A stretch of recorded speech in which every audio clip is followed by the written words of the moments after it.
Atlus. You know him, you love him. They're responsible for some of our favorite games, like Shin Megami Tensei and Persona. But this isn't about them. This is the other side of Atlus.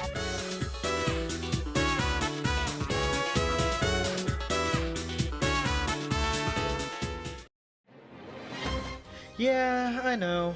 Admittedly, I'm kinda cheating with metaphor.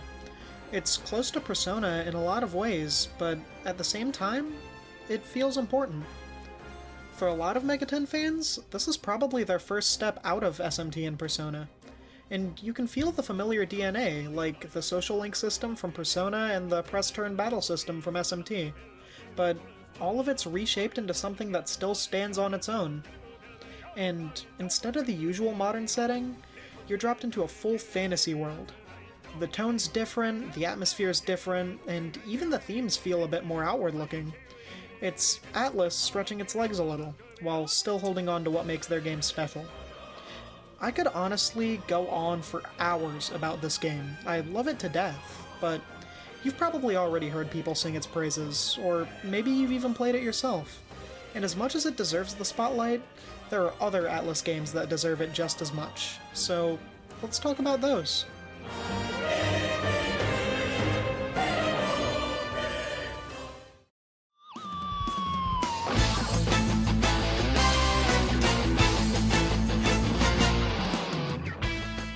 Before Metaphor, Atlus's third quote-unquote big series was Etrian Odyssey.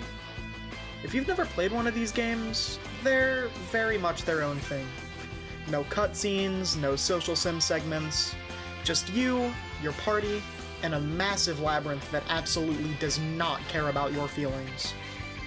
Etrian Odyssey is Atlus going all in on classic dungeon crawling. First-person perspective, grid-based movement, and overwhelming difficulty.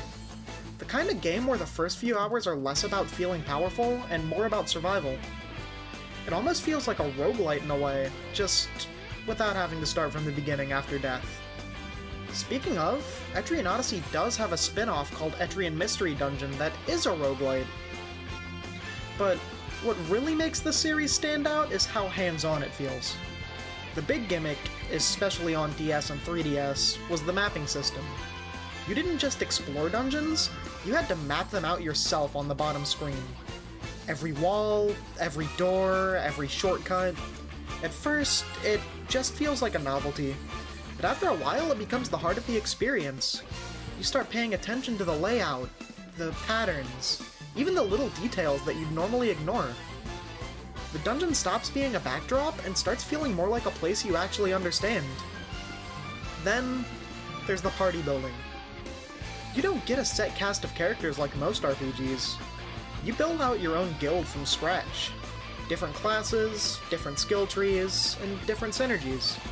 Want a defensive slow and steady team? Go for it. Want to gamble everything on big damage? Well, that's on you.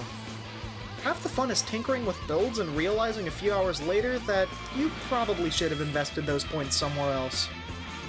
And of course, FOEs. If you know, you know. Those big, terrifying enemies you can see roaming the map. They're not random encounters, they're obstacles. Sometimes they're treated like puzzles to avoid. And sometimes they're just walls you're not meant to break yet. The first time you wander into one unprepared, it's almost a rite of passage. There's a very specific rhythm to these games. You venture into the labyrinth, you map a little further than last time, maybe you take a risky fight, maybe you barely survive. You retreat, sell your materials, upgrade your gear, adjust your skills, and head back in to do it all again. It's simple on paper, but it's incredibly satisfying once it clicks. It never had the mainstream attention of Persona, and it definitely doesn't get talked about as much now. But for a long time, this was Atlus's third biggest series. The one that built a loyal, almost stubbornly dedicated cult following. And honestly, it shows a different side of the studio.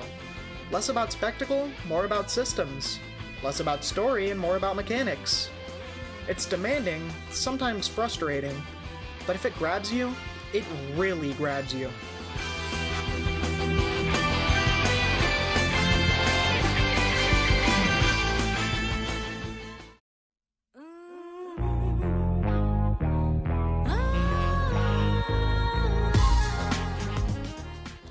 Taking a step away from RPGs, we have Catherine, and this game is different, to say the least.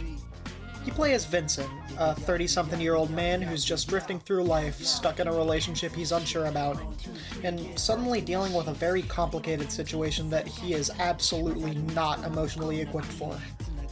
During the evenings, you hang out at the Stray Sheep Bar. You walk around, talk to your friends, check your phone, and respond to texts. It feels grounded, almost too grounded, like you're just watching someone slowly avoid making adult decisions. But that's where the choice system starts working. You're constantly picking dialogue options. How Vincent responds when he's questioned about commitment, when he's pressured about the future, or when he's confronted about his own behavior. And the game doesn't label your choices as good or bad. It just quietly tracks them. There's an alignment meter shifting in the background, but it's less hero versus villain and more stability versus chaos. And the game never really tells you which one you're supposed to lean towards. It just watches what you do. Sometimes, after a major question, it'll show you how other players answered, and that adds this weird layer of pressure. You realize your answer isn't happening in a vacuum. Most people picked something entirely different. Suddenly, it feels less like a dialogue option and more like a personality test. And then, night falls, and the game turns into something completely different. Vincent is pulled into these surreal nightmare towers made entirely out of blocks. The goal is simple: climb to the top before the bottom collapses, but actually getting there is intense. You're pushing and pulling blocks, hanging from ledges, climbing around corners, trying to build a path upward out of whatever you can reach. The rules are strict. Gravity matters, positioning matters, and one wrong move can send half your progress crashing down. And the game keeps escalating things. There are cracked blocks that crumble after one step, blocks covered in spikes, immovable blocks, and bomb blocks that turn every regular block into cracked blocks. And the entire structure is constantly falling from the bottom. You don't get unlimited time to think. The music speeds up, the camera starts shaking, other trapped characters panic around you. It creates this frantic rhythm where you're solving logic puzzles while your brain is screaming at you to hurry up. There's no grinding to get stronger, no stats to fix mistakes. If you can't clear a stage, it's just because you haven't figured it out yet. And that stress, it's intentional. The nightmares aren't just random challenges, they reflect Vincent's mental state throughout the game. Every tower feels like his life spiraling, and every climb feels like him trying to outrun the consequences he's been avoiding. All of that ties back to your choices as the player. The way you respond to people, the tone of your texts, the direction your alignment meter shifts. It all determines which ending you get, and there are multiple, drastically different outcomes. Not endings that don't feel right, like Persona has. Each ending is a completely different outcome to the story. The game never tells you which one is quote-unquote canon, it just shows you where your decisions led. And that's what makes Catherine such a fascinating piece of Atlus's catalog. It's mechanically demanding, emotionally uncomfortable, and weirdly honest. It's not about saving the world, it's about whether you're brave enough to make a decision and live with it.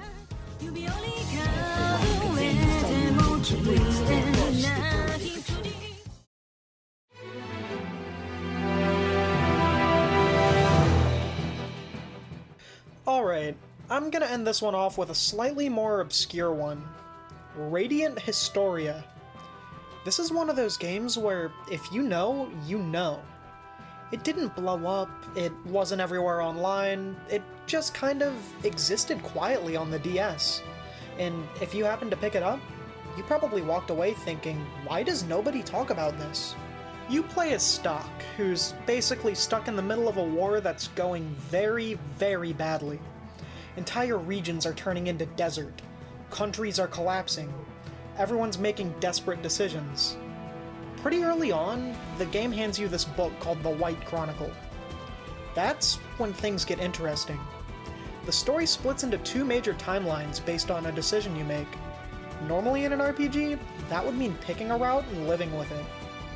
But Radiant Historia says, nope, try both. You can jump back and forth between timelines whenever you want. Hit a bad ending? Just rewind. Make a different choice. take information you learned in one timeline and use it to fix something in the other. And sometimes, you're supposed to fail. There are points where the story just ends horribly. Someone dies, a mission goes wrong, everything falls apart. But instead of feeling like you messed up, it feels intentional.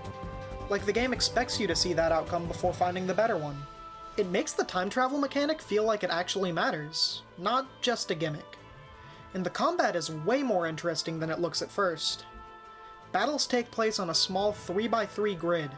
Enemies are positioned around it, and a lot of your abilities revolve around moving them around. Pushing them, pulling them, and launching them into other squares. The real goal isn't just doing damage, it's stacking enemies into the same space so you can combo them all at once. So every fight becomes this little setup, almost like a puzzle game. Okay, if I move this one here and drag that one forward, then I can line up a big chain. It's simple, but it's really satisfying once it clicks. And it fits the whole think ahead vibe the game has going on. Radiant Historia isn't flashy. It's not trying to overwhelm you with style like Persona. It's just solid, really tightly designed, confident in what it's doing. And thematically, it's heavy. There isn't always a perfect solution. Sometimes the best you can do is find the timeline where the least amount of damage happens. It's less about being the strongest you can be, and more about how well you make decisions. And honestly, as far as Atlus deep cuts go, this might be one of the best examples of their other side. Not loud, not chaotic, not built on spectacle. Just smart, thoughtful, and way better than it ever got credit for.